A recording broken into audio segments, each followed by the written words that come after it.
Hi, Pulley here. Outcome more horrors, because we're doing a genre that, yeah, I kind of like. Other people around me sometimes don't. Zombies. Well,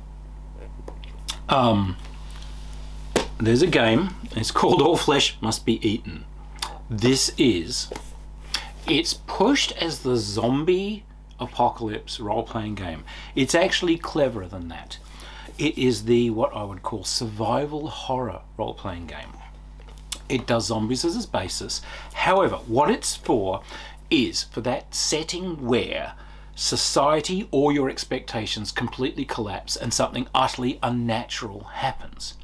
So, Day of the Living Dead, Resident Evil, whatever, society collapses, a zombie plague. You can do it as the bite, brains, zombies, or, you know, World War Z, whatever. You can do that. If you want to do The Walking Dead, or right, this is the game. However, you can also use this for things kind of Day of the Triffids sort of things. That's what I mean by survival, where things have collapsed. There's a horrible threat that's out there that's pressing in against you. You've got to not only somehow survive and battle through these things, you've got to get survival resources, you've got to find other people, you've got to bring this all together. Great genre. It's a great panic genre to run on people. More on that later. So, All Flesh Must Be Eaten. What they've done is they've set up a system. Now, the game system itself is uniquely flexible. Essentially, you're rolling a d10 and you're adding a skill number and you're trying to beat a task difficulty number. Quite a simple one, really. Normally it's a 9. But if you want to use that with 2d6, you can use it with 2d6 if you want that bell curve, so that 7 is going to be more of an average. Okay, nice. Or 2d6 minus 2, or you can draw from a deck of cards. And as I've explained in my game design video, that does put some predictability in there as you card count. The other thing that you can do is you can be dealt cards and you look at them, but you only get so many cards depending on, you know, what your character's intelligence and so on is, but you decide which values you're going to trash in as you do a skill test. So I've got a 10, I know that beats the 9, so that's what I'm going to use, but I've only got trash cards left, you know, so you're actually having to do some resource management. Really interesting idea. The expected list of, you know, weapons and things like that, lots of survival skills. Now, you're given some points to design your character, and the umpire is going to tell you you're going to be ordinary people or you could be highly skilled people. There might be some things that come with the setting. There might be people that like have spiritual or magical powers or whatever, it depends. Now, the clever thing with this is it can be applied to anything. There are a huge series of adventure and setting books for this, and a whole slew of them in the basic book. If you wanted to do this as a medieval thing or a fantasy role-playing thing where everything turns to zombies or whatever, you can.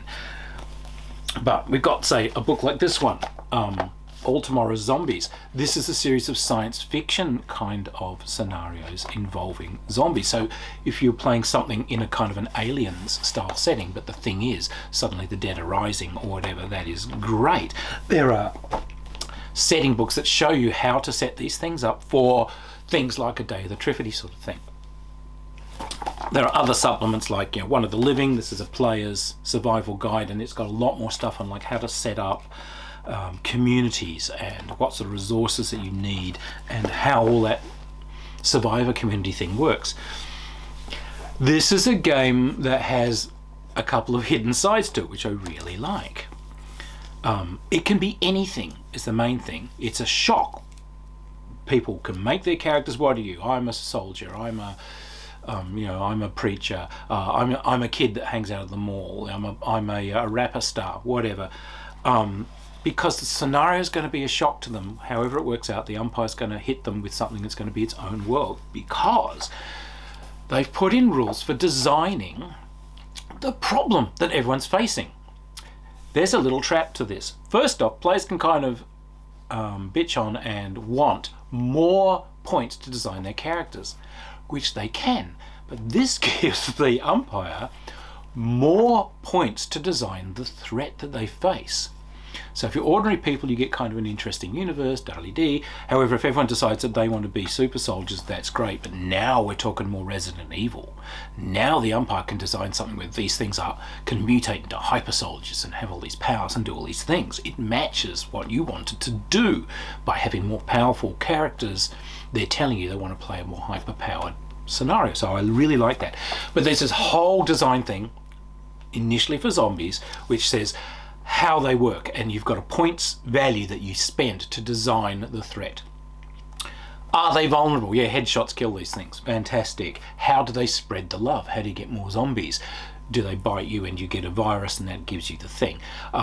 Do they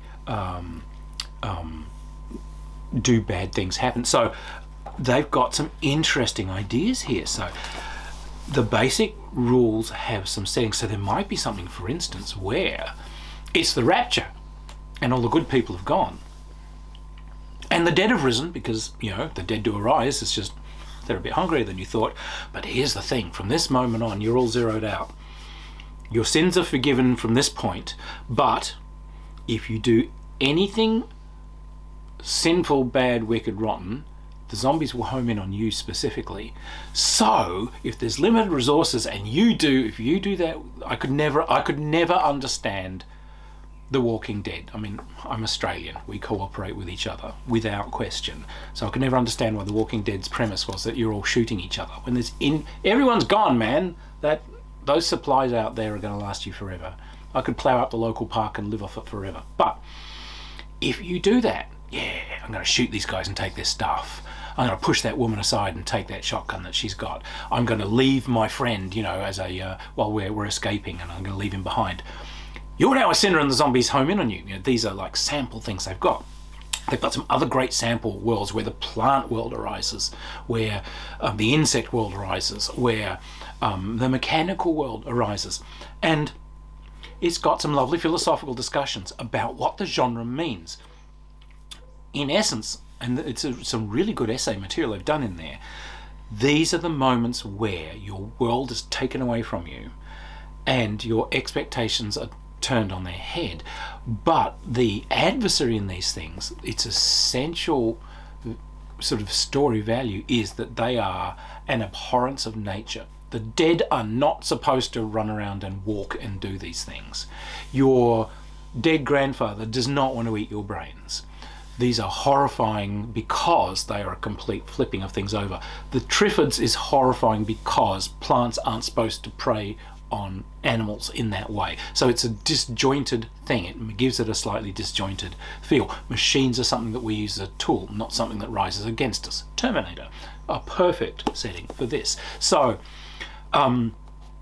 it's a really interesting toolbox for designing your own sandbox to suit your players and kind of turn things up and down. And they can walk in there, and if they just want to play zombies, yep, these things are walking towards you, hack, slaughter, maim, kill, destroy, wonderful, you can reach out and give them that. If you want something more Resident Evil with things, yes, they're eating people, but as they eat enough, they kind of start to mutate and they turn into these horrible things.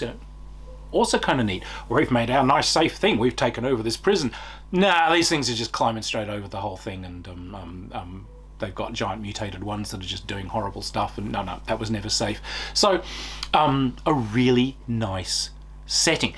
Tons of setting books for this, tons of really amazing ideas for this. They really went completely overboard coming up with the cool ideas. So look, if you wanted to leap in and give your players kind of a frenetic running ahead of the zombies or running ahead of the threat, then trying to make bigger plans to survive, and what a great idea. So they actually do kind of layer some campaigns out for you and show you, here's one we're going to do. So they do one where they have an opening adventure in the book where it's an office building and everyone's in an elevator together and you've all got your reasons to be there. So someone's nervous, he's going there for an interview. Someone's a janitor. Someone's a guy, and he's been living in his car since the big guys up the top, they sacked him. But he's going to show them a thing or two. He's got a bomb and he's got a gun and he knows they're meeting there today, and he's going to kill them all. So you've got all these people together, and this is when the zombie apocalypse thing happens. Some kind of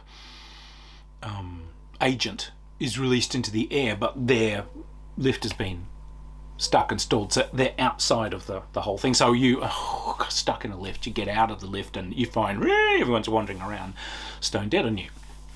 So you've got that frenetic, what the hell is going on, oh my god, we've got no resources, we've got to get out of this, get ahead of these things, somehow survive. That's the rush survival. And then they have these things set out for, now we've got the long haul survival. What sort of things do you need to survive as a group? You might need power. And it's not a bad handbook for survival in many ways, because it's like, here's the different things you can use to make generators from, washing machines, anything that's got an alternator in it. This is how you do it. You might want to find propellers and different things like that to make windmills and so on. So it's got a list of the kind of resources that your guys are then going to have to go out and find. How to actually make the stuff you're going to need to create agriculture, secure sort of places to live and sleep, how you're going to have to make a community, and they've got little rules for kind of how those communities can cling together or start to fray. And you could walk into this at any point as an adventure too, if you wanted to do something where the umpire's spinning something about it some years later and you're living, and so it's a really nice set of tools. I've never seen anything quite like it. Honestly, it's a really interesting array of things they've done beyond that basic set of rules. Once they built it out, have a close look at their library. There's some great ideas in there. The system's simple.